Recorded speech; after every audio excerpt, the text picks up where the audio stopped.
The decadence of Western elites, led by the United States, has become impossible to ignore, a slow poison seeping through every institution they still control, every headline they still shape, every narrative they still try to force upon a world that no longer listens with the old deference. These are not mere flawed men and women who occasionally stumble. These are people who have turned moral rot into a lifestyle, who have convinced themselves that power without limits, money without end, and the darkest forms of indulgence are not crimes, but privileges of their station. And what they fear most is not missiles, not trade wars, not even the loss of their precious dollar hegemony.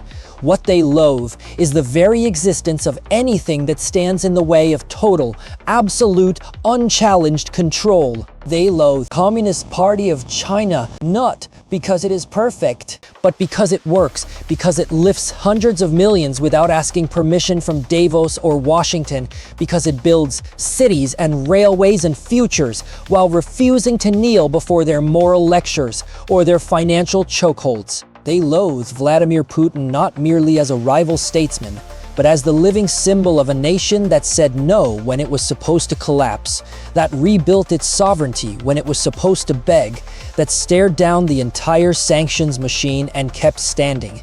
They loathe socialism in any form, because socialism insists that society exists for more than the enrichment of the few. They loathe self-determination and sovereignty, because sovereignty means a country can say no without being starved, sanctioned, bombed, or color revolutioned into submission. And what do they crave instead?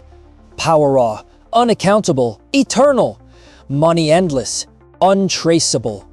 And the institutions that protect it all, the European Union, the IMF and World Bank, the WHO, the WEF, they are one single appetite. And the multipolar world is rising around them.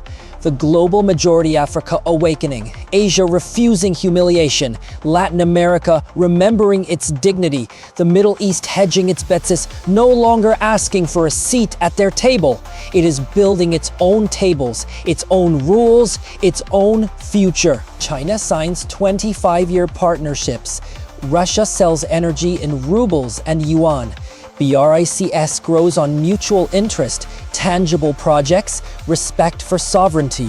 Every new railway in Indonesia, every solar farm in Kenya, every oil settlement in rupees, every central bank quietly stacking gold bars is another brick removed from the wall they built to keep the world in line. And so they panic. They flood the airwaves with fear. They label multipolarity chaos, and the Western masses swallow it. They are told that China wants to enslave humanity, that the global South is ungrateful, that anyone who questions the rules-based order is a useful idiot or worse.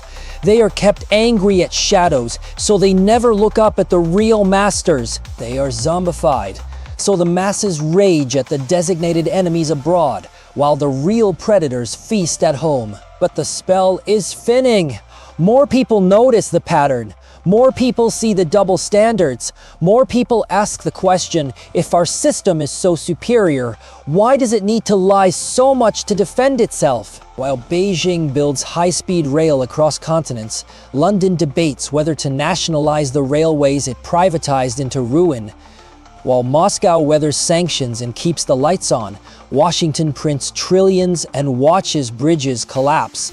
While the global majority negotiates win-win deals, Washington and its Western allies lecture about values they no longer practice. This is not the twilight of the West. This is the twilight of Western elites. They are not disappearing tomorrow. They will fight. They will scream. They will sanction. They will propagandize harder than ever. But the ground is shifting. Sovereign nations are no longer begging for scraps. They are trading in their own currencies. They are building their own institutions. They are saying no and surviving. The myth of inevitability cracks. The multipolar world is not utopia. It is reality asserting itself. It is not led by saints.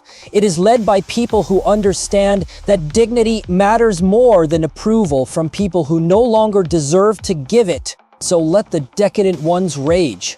The banquet is ending, and desperate propaganda, fear, or lies can force them to sit back down. The future belongs to those who build, not to those who consume. And that, my friends, is why they are afraid.